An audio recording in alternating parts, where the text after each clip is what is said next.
नमस्कार दोस्तों, स्वागत है आप सभी के आपके अपने प्यारे से यूट्यूब चैनल पे स्टडी वर्ल्ड में। अगर आप चैनल पर नए हैं तो चैनल को सब्सक्राइब जरूर करें और वीडियो पसंद आए तो लाइक करना ना भूलें। हम आपको बता दें कि हम लोग हिंदी का चैप्टर 1 चैप्टर 2 पूरा इसका जो लेखक परिचय सारांश पार्ट 2 में ऑब्जेक्टिव क्वेश्चन और पार्ट 3 में हम लोग सब्जेक्टिव क्वेश्चन कर लिए। और आज हम लोग हिंदी का चैप्टर 3 जिसका नाम है भारत से हम क्या सीखें, इसका पार्ट 1 में हम लोग लेखक परिचय और सारांश करेंगे। तो चलिए बिना देर के हुए शुरू करते हैं। और जो इसके पिछला वीडियो नहीं देखे चैनल पे जाएं, कोर्स सेक्शन में दोनों चैप्टर का वीडियो अपलोड है तो जाकर देख लें। भारत से हम क्या सीखें, इसके जो लेखक हैं वो फ्रेडरिक मैक्समूलर है, जिनका प्रसिद्ध नाम मैक्समूलर है ना। इनका जन्म जो था 6 दिसंबर 1823 को डेशाउ जर्मनी में हुआ था। इनके जो पिता थे विख्यात कवि विलियम मुलर जी थे, है ना। तो इनका जो प्रसिद्ध नाम था मैक्समूलर था। इनका जन्म जो था 6 दिसंबर 1823 को डेशाउ जर्मनी में हुआ था। इनका जो पिताजी थे वो विख्यात कवि थे, विलियम मुलर नाम था, है ना। विलियम मुलर इनका नाम था पिताजी का। बचपन से बहुभाषी विद थे, है ना। ग्रीक, लैटिन, संस्कृत आदि भाषाओं में निपुण थे। लैटिन में कविताएं भी लिखते थे। मतलब कि जो मैक्समूलर जी थे वो ग्रीक, लैटिन, संस्कृत आदि भाषाओं में मतलब निपुण थे और लैटिन भाषा में कविताएं भी लिखते थे। 18 वर्ष की उम्र में लिप्जिंग विश्वविद्यालय में उन्होंने संस्कृत का अध्ययन आरंभ कर दिया, है ना। जो मैक्समूलर थे वो 18 वर्ष के कम उम्र में मतलब 18 वर्ष की उम्र से ही लिप्जिंग विश्वविद्यालय में उन्होंने संस्कृत का अध्ययन आरंभ कर दिया था, है ना। संस्कृत अध्ययन उन्होंने ऑक्सफोर्ड विश्वविद्यालय में संस्कृत के प्रोफेसर बने, है ना। उन्होंने ऑक्सफोर्ड विश्वविद्यालय संस्कृत के प्रोफेसर बने। वेदों का अनुवाद और अध्ययन किया, जैसे कि ऋग्वेद, है ना। उन्होंने वेदों का अनुवाद और अध्ययन भी किया। भारत से जुड़ाव इनका क्या क्या था, संस्कृत, वेद, भारतीय दर्शन का गहरा अध्ययन। और इनको जो था स्वामी विवेकानंद ने इन्हें जो वेदांती का भी वेदांती कहा था। क्या कहा था, वेदांतियों का भी वेदांती। कौन कहा था, ये क्वेश्चन बहुत बार ऑब्जेक्टिव क्वेश्चन में पूछता है कि मैक्समूलर को वेदांतियों का भी वेदांती किसने कहा। तो इसका जो आंसर होगा स्वामी विवेकानंद। क्या हो जाएगा, स्वामी विवेकानंद। बहुत इंपॉर्टेंट क्वेश्चन है, ऑब्जेक्टिव क्वेश्चन में पूछता है। नेक्स्ट है, कह रहा है इनका योगदान क्या क्या था, है ना। तो भारतीय सभ्यता, भाषा, विज्ञान, तुलनात्मक धर्मशास्त्र में महत्वपूर्ण कार्य था, है ना। युवा अंग्रेज अधिकारियों को भारत समझाने के लिए यह भाषण दिया, है ना। युवा अंग्रेज अधिकारियों को भारत समझाने के लिए यह भाषण दिया था, है ना। ये जो मैक्समूलर जी थे वो युवा अंग्रेज को अधिकारियों को भारत समझाने के लिए यह भाषण दिया था। और ये जो है भाषण है, भारत से हम क्या सीखे, यह एक भाषण है। उनके प्रकांड पंडित्य से प्रभावित होकर सम्राज्ञी विक्टोरिया ने 1868 में उन्हें अपने ऑक्सफोर्ड प्रसाद में ऋग्वेद तथा संस्कृत के साथ यूरोपियन भाषाओं की तुलना आदि विषय पर व्याख्या देने के लिए आमंत्रित किया था। जो ईस्ट इंडियन कंपनी था उसकी जो उस समय की जो क्वीन विक्टोरिया थी, उन्होंने 1868 में उन्हें अपने ऑक्सफोर्ड प्रसाद में ऋग्वेद तथा संस्कृत के साथ यूरोपियन भाषाओं की तुलना आदि विषय पर व्याख्या देने के लिए आमंत्रित किया था, है ना।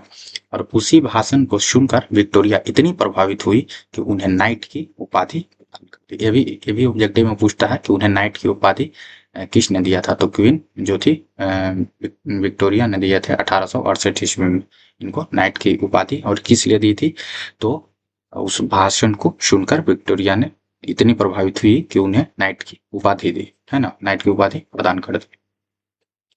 नेक्स्ट है कि इनका मुख्य विचार क्या था। मुख्य विचार था कि भारत की प्राचीन संस्कृति, भाषा और ज्ञान से विश्व बहुत कुछ सीख सकता है ना। भारत की प्राचीन संस्कृति, भाषा और ज्ञान से विश्व जो है, इस दुनिया में जितने भी देश हैं वो बहुत कुछ सीख सकता है। अब हम लोग इसका जो लेखक परिचय हो गया, अब इसमें हम लोग भारत से हम क्या सीखे, यह भाषण को हम लोग पढ़ेंगे, है ना। तो प्रस्तुत आलेख वस्तु में जो है भारतीय सिविल सेवा हेतु चयनित युवा अंग्रेज अधिकारियों के आगमन के अवसर पर संबंधित भाषणों की श्रृंखला की एक कड़ी है। प्रथम भाषण का यह अविकल रूप से संक्षिप्त एवं संपादित अंश है, जिसका भाषांतरण डॉक्टर भवानी शंकर त्रिवेदी ने किया है। ये जो चैप्टर है, भारत से हम क्या सीखे, भारतीय सिविल सेवा हेतु चयनित युवा अंग्रेज अधिकारियों के आगमन के अवसर पर संबोधित भाषण है ना। जब सिविल सेवा का जो उसमें एग्जाम होता था, जब जो युवा अंग्रेज अधिकारी थे उनके आगमन के अवसर पर यह संबोधित भाषण की श्रृंखला की कड़ी है। प्रथम भाषण यह अविकल रूप से संक्षिप्त एवं संपादित अंश है, जिसका भाषांतरण डॉक्टर भवानी शंकर त्रिवेदी ने किए हैं। नेक्स्ट हम लोग पढ़ेंगे कि सर्वविध संपदा और प्रकृति सौंदर्य से परिपूर्ण कौन सा देश है। यदि आप मुझसे इस भूमंडल का अवलोकन करने के लिए कहें तो मैं बताऊंगा कि वह देश भारत जहां भूतल पर ही स्वर्ग की छटा निखर रही है ना। ये बात जो है मैक्स मुलर जी कहते हैं कि सर्वविध संपदा और प्राकृतिक सौंदर्य से परिपूर्ण कौन सा देश है।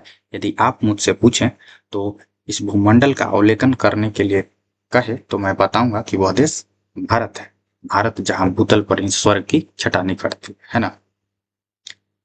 नेक्स्ट हम लोग पढ़ेंगे कि यदि आप यह जानना चाहें कि मानव मस्तिष्क की उत्कृष्टतम उपलब्धियों का सर्वप्रथम साक्षात्कार किस देश ने किया और कितने जीवन की सबसे बड़ी समस्याओं पर विचार कर उनमें से कईयों के ऐसे समाधान ढूंढ निकालें कि प्लेटो और कंट जैसे दार्शनिक का अध्ययन करने वाले हम यूरोपियन लोगों के लिए भी वह मनन के योग हैं, तो मैं यहाँ भी भारत का ही नाम उन्होंने मैक्स मुलर जी थे वो कहें कि यदि आप यह जानना चाहें कि मानव मस्तिष्क का उत्कृष्टतम उपलब्धि सर्वप्रथम साक्षात्कार किस देश ने किया है, तो वह देश मैं कहूंगा कि भारत का ही नाम लूंगा, है ना।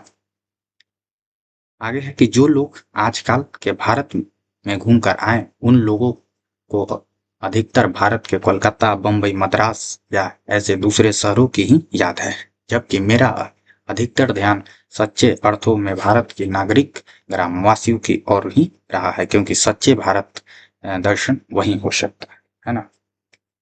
ये भी ऑब्जेक्टिव में कभी कल पूछता है कि सच्चे भारत का दर्शन हमें कहाँ होता है, तो ग्राम वासियों में, है ना।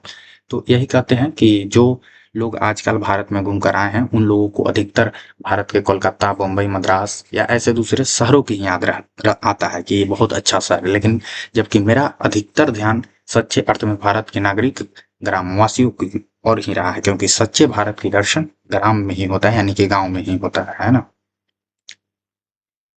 आगे कह रहा है कि यदि आप भूविज्ञान में रुचि रखते हैं तो हिमालय से श्रीलंका तक का विशाल भू प्रदेश आपकी प्रतीक्षा कर रहा है। मैक्स मुलर जी कहते हैं कि यदि आप भूविज्ञान की रुचि रखते हैं तो हिमालय से श्रीलंका तक विशाल भू प्रदेश आपकी प्रतीक्षा कर रहा है। आगे कहते हैं कि यदि आप वनस्पति जगत में विचारना चाहते हैं तो भारत की एक ऐसी फुलवारी है जो अक्रश जैसे अनेक वनस्पति वैज्ञानिकों को अनायास ही अपनी ओर आकर्षित कर लेती है ना, आकर्षित कर लेती है। यदि आप वनस्पति जगत की विचारना चाहते हैं तो भारत एक ऐसी फुलवारी है जो अक्रश जैसे अनेक वनस्पति वैज्ञानिकों को अनायास ही अपनी ओर आकर्षित कर लेती। मतलब ये जो हमारा देश है भारत, इसमें कई वनस्पति है जो आपको आकर्षित कर लेती है ना, यही कहते। आगे है कि यदि आपकी रुचि जीव जंतुओं के अध्ययन में है तो आपका ध्यान श्री हैकल की ओर अवश्य होगा, जो इन दिनों भारत के जंगलों की खोज करने के साथ साथ भारतीय तट से मोती भी एकत्र कर रहे थे। हाँ, इसमें कहते हैं कि यदि आपकी रुचि जीव जंतुओं में है तो आपका ध्यान श्री हैकल की ओर अवश्य होगा। हैकल जो थे ना एक तरह के मतलब वैज्ञानिक थे, है ना, उन मतलब अपना खोज करते चलते थे, जंगलों में कुछ कुछ खोज करते चलते थे। तो वही कहते हैं कि श्री हैकल की और श्री हैकल की और अवश्य होगा, ध्यान आपका अवश्य होगा, जो इन दिनों भारत के जंगलों की खोज करने के साथ साथ भारतीय तट से मोती भी एकत्र कर रहा है।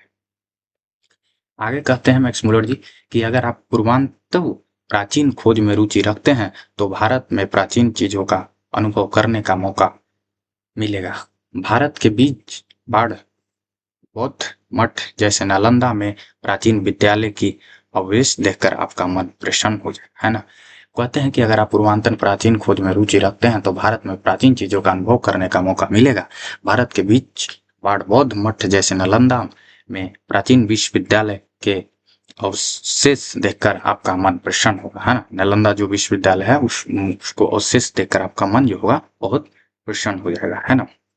आगे कहते हैं कि अगर आप पुराणों स्कंदों पूर्वांतर ग्रंथों में रुचि रखते हैं तो भारत की भूमि में ईरान, किर्गिस्तान, अफगानिस्तान, रूस, रोम, ग्रीस आदि जगहों के प्रमाण मिलेंगे।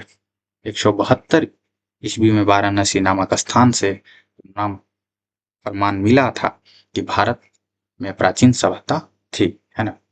वो कहते हैं कि अगर आपको पुराणों स्कंदों में रुचि रखते हैं तो भारत की भूमि ईरान, किर्गिस्तान, अफगानिस्तान, रूस, ग्रीस आदि जगह के प्रमाण मिलेंगे। 172 ईस्वी में वाराणसी नामक स्थान से प्रथम जो स्थान से प्रमाण मिला था कि भारत में प्राचीन सभ्यता थी, है ना। वहां से प्रमाण मिला था, वाराणसी नामक स्थान से प्रमाण मिला था कि भारत में प्राचीन सभ्यता थी। आगे कहते हैं कि प्राचीन वैदिक देवताओं की के विज्ञान से नया प्रकाश मिला है, लेकिन वैज्ञानिक विकास के बावजूद भारत में नैतिकता नीति के क्षेत्र अभी भी मौजूद है। प्राचीन वैदिक देवताओं को के विज्ञान से नया प्रकाश मिला है, लेकिन वैज्ञानिक विकास के बावजूद भी भारत की नैतिकता नीति के क्षेत्र में अभी भी मौजूद नहीं है। आगे कहते हैं कि भारत के कारण ही सनातन धर्म, ज्ञान, विज्ञान और नैतिक मूल्य पर आधारित कई नीतियां पहले से प्रभावित हुई। आज भी भारत में बौद्ध धर्म का प्रभाव है जो शांति और अहिंसा सिखाता है। वह कहते हैं कि भारत के कारण ही सनातन धर्म, ज्ञान, विज्ञान और नैतिक मूल्य पर आधारित कई नीतियां पहले से प्रभावित हुई। आज भी भारत में बौद्ध धर्म का प्रभाव है जो शांति और अहिंसा सिखाता है। बौद्ध धर्म में क्या सिखाता है? शांति और अहिंसा।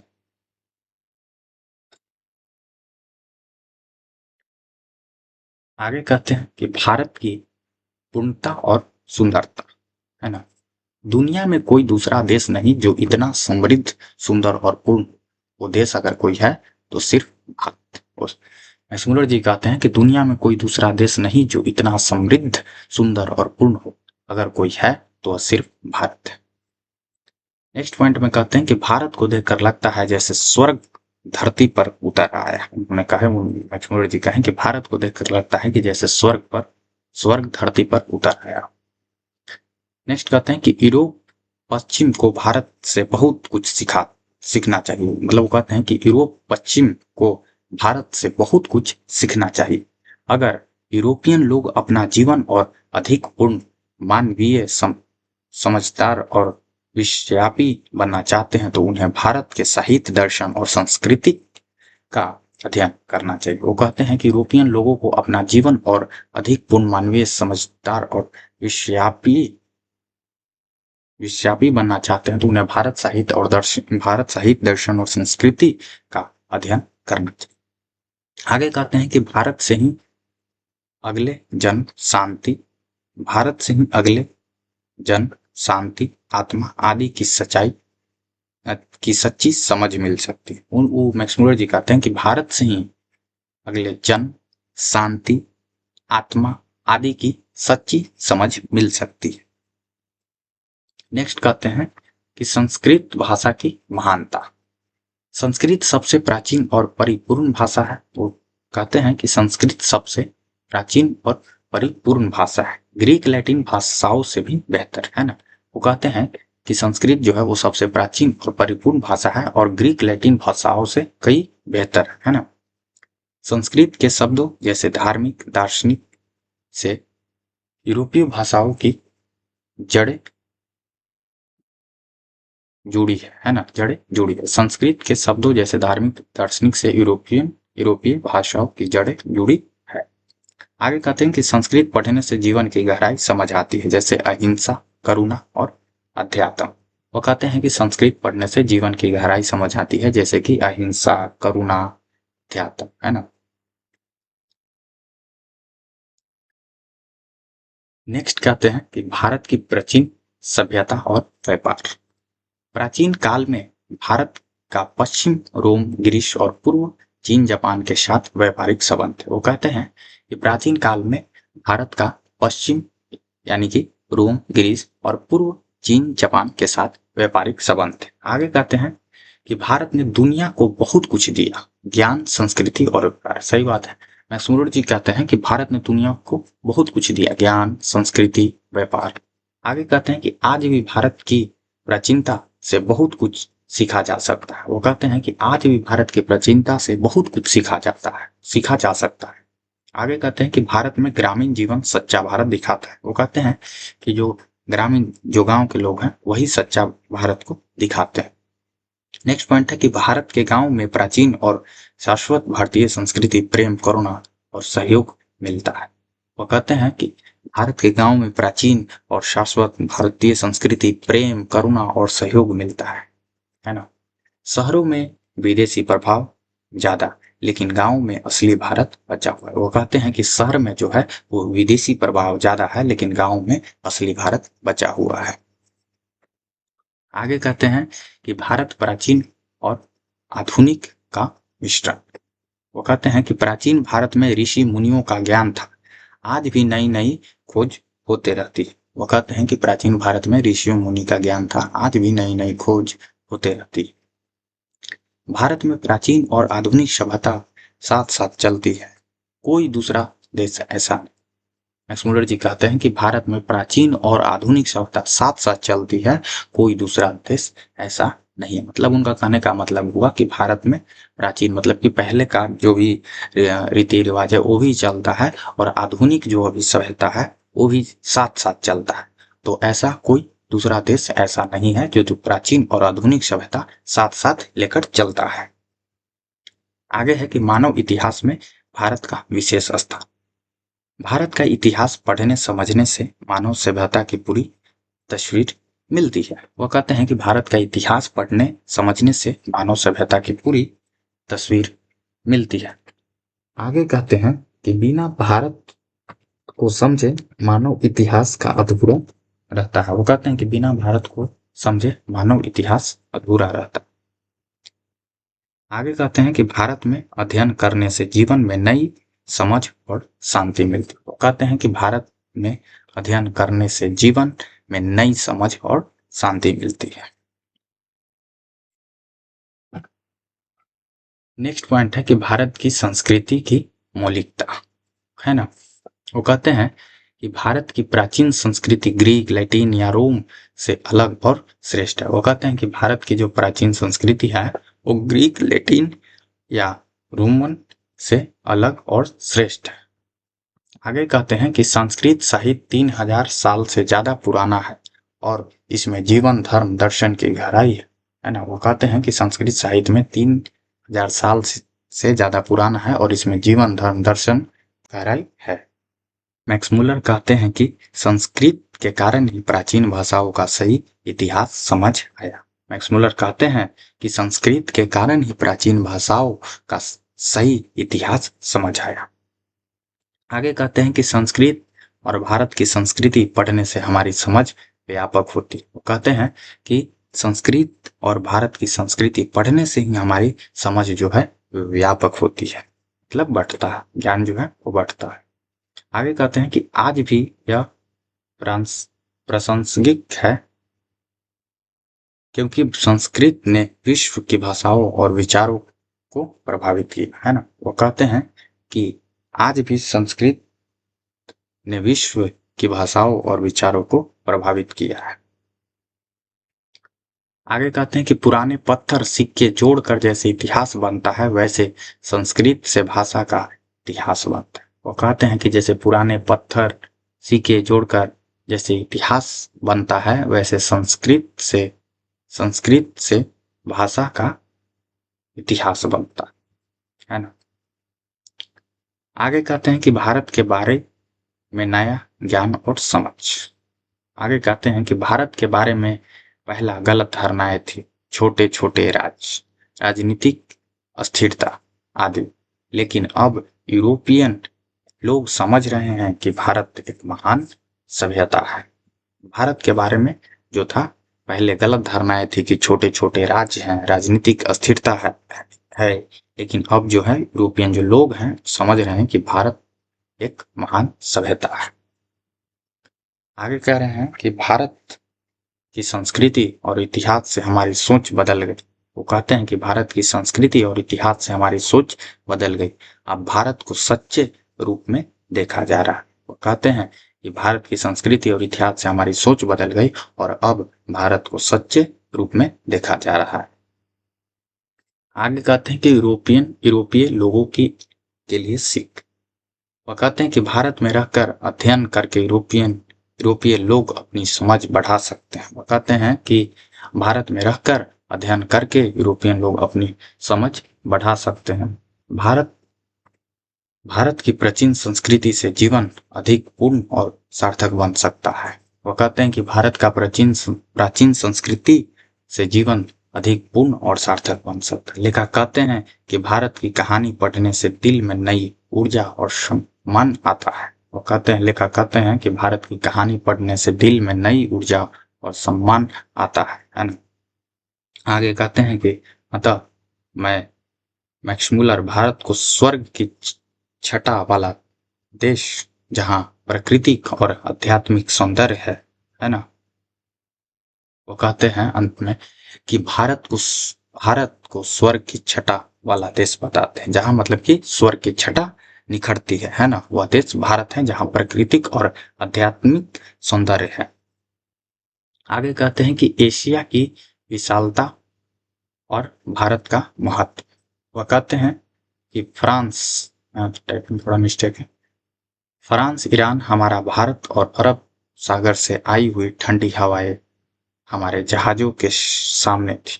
वह कहते हैं कि एशिया की विशालता और भारत का महत्व जो बताते हैं कि फ्रांस, ईरान हमारा भारत और अब अरब सागर से आई हुई ठंडी हवाएं हमारे जहाजों के सामने थी। वह कहते हैं कि एशिया की यह भूमि ज्ञान विज्ञान की धारा, आनंददायक ललित कला, उपयोगी कलाओं की जननी है। वो कहते हैं कि एशिया का जो यह भूमि है वह ज्ञान विज्ञान की धारा, आनंददायक ललित कला, उपयोगी कलाओं की जननी है।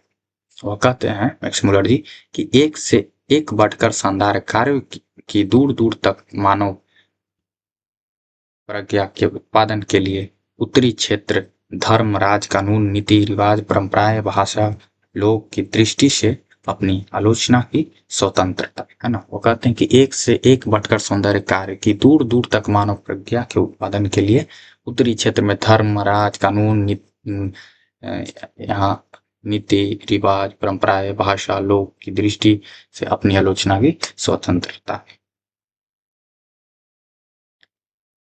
नेक्स्ट कहते हैं, ये जो भाषण की अंत में संदेश देते हैं, भाषण का जो अंतिम संदेश है कि भारत इतना विशाल और समृद्ध है कि यूरोपियन लोग यहाँ आकर बहुत कुछ सीख सकते हैं, सपने देख सकते हैं और जीवन को नई ऊंचाइयां दे सकते हैं, है ना। वो कहते हैं भारत कोई साधारण देश नहीं बल्कि ज्ञान, सौंदर्य और अध्यात्म का अनंत स्रोत है। वो कहते हैं भाषण के अंतिम संदेश में कि भारत इतना विशाल और समृद्ध है कि यूरोपीय लोग यहाँ आकर बहुत कुछ सीख सकते हैं, सपने देख सकते हैं और जीवन की नई नई ऊंचाइयां दे सकते हैं।